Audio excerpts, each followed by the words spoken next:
try to get this so you guys can see it. This is the harness that I used for my daughter. It's a little beat up. She's used it over and over again multiple times. She loves this costume. And we trick-or-treated hard this past year as well. She probably opened and closed that thing over 100 times in one night. So see, I've got sparkle tool going on here. It needs to be fluffed a little bit.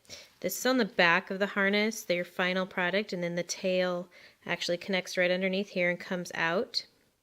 Okay, so I'm going to give you a little sneak peek in here so you can see it a little better. There's the brackets.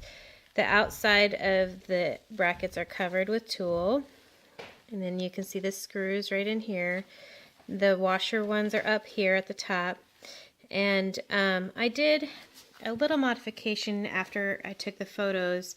I angled, see there's the hole for the Chicago screw right here, and I angled the top of the brackets down, and you can see the inside there is the washers.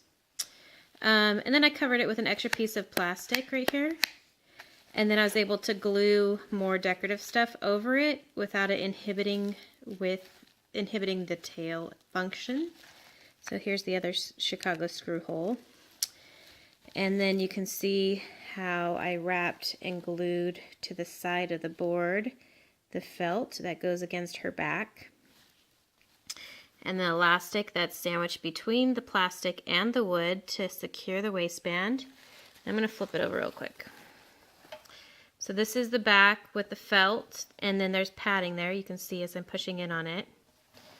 And again, I just hot glued all along the side and cut the excess off of the felt if there was any, after cutting it a little larger than the board. And then I just glued it all the way around prior to adding all the feathers and stuff on it, which pretty much cover it. And when it's on her back, it looks really pretty. You can tell in the picture it just looks funky on its by itself, and it's had a few year and a half of abuse.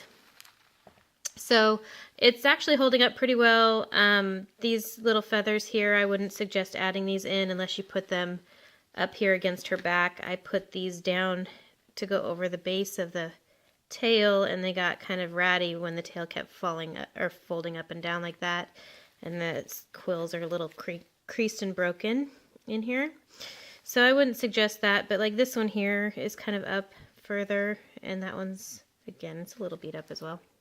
But you got to remember, this is my 8-year-old daughter who shoves this thing in her bottom of her closet and calls her room clean. So there's that harness, and I'll post another video of a secondary harness that I made recently for an adult client, and it is totally different, but still the same concept as far as the base goes. But you don't need any of this. It actually gets hidden behind or underneath your dress or whatever your costume piece is. It gets completely hidden behind that. So yeah, thanks so much, and I'll look forward to hearing you. If you have any questions, please post them in the comments below.